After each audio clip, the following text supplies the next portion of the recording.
ఈ రోజు దేవుని యొక్క వాగ్దానం, చూడుము నా అరచేతుల మీదనే నిన్ను చెక్కి ఉన్నాను.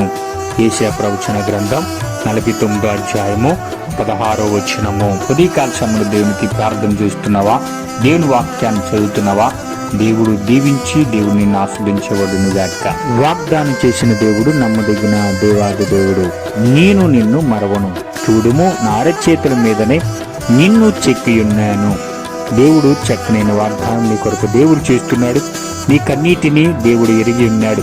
శ్రమలు వస్తున్నాయని, శోధకు నిన్ను శోధించినప్పుడు, బాధలు నిన్ను తరుమునప్పుడు, అనేక ఇబ్బందులను కుమిలిపోతున్నావా, కుంగిపోతున్నావా, నిరీక్షణ కలిగి జీవించలేకపోతున్నావా?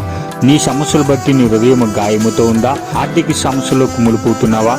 దేవుడు నీ తోడుగా ఉంటున్నాడు. భయపడద్దు, నీ పక్షంలో దేవుడు ఉంటుండగా దేవుడు నువ్వు చేస్తున్న ప్రతి ప్రార్థన దేవుడు ఆలకించబోతున్నాడు. దేవుడు నీ జ్ఞాపనలన్నీ దేవుడు వింటున్నాడు. తల్లి గర్భంలో రూపించక ముందే దేవుడు నిన్ను ఎరిగి ఉన్నాడు. నీవు పర్వతములు తొలగిపోయాను, మెట్టలు తద్దరిలను, దేవుని కృప నిన్ను విడిచిపోదు. సహోదరి సహోదరుడా, నిందలుస్తున్నాయా? ఆర్థిక సమస్యలు కుంగిస్తున్నాయా? అనారోగ్యం కలిగి నువ్వు కుంగిపోతున్నావా?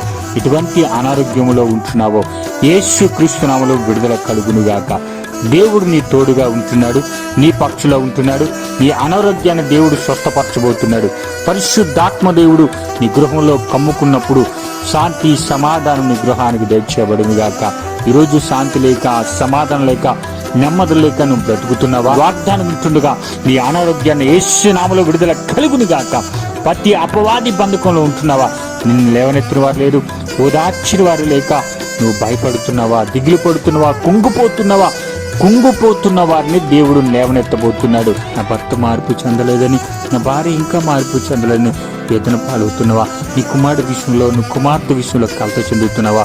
ఏ విషయంలో భయపడొద్దు. ఆర్థిక సమస్యలను కొంగుదీస్తున్నాయా? అపవాది బంధకంలో ఉంటున్నావా? ఆదరించిన వారు లేక, ఓదార్చిన వారు లేక, బంధువులందరూ నిన్ను వెలువేస్తున్నారా? ఒంటరి స్థితిలో ఒంటరైపోతున్నావా? భయముతో జీవిస్తున్నావా? ఇంకా నా అనారోగ్యము తగ్గదు, ఆర్థిక సమస్యలు ఇంకా పోవనుకొని చేయన తప్పుని మీరు మోపుతున్నారా? అనేక సమస్యలు బట్టి నువ్వు కుంగిపోతున్నావా?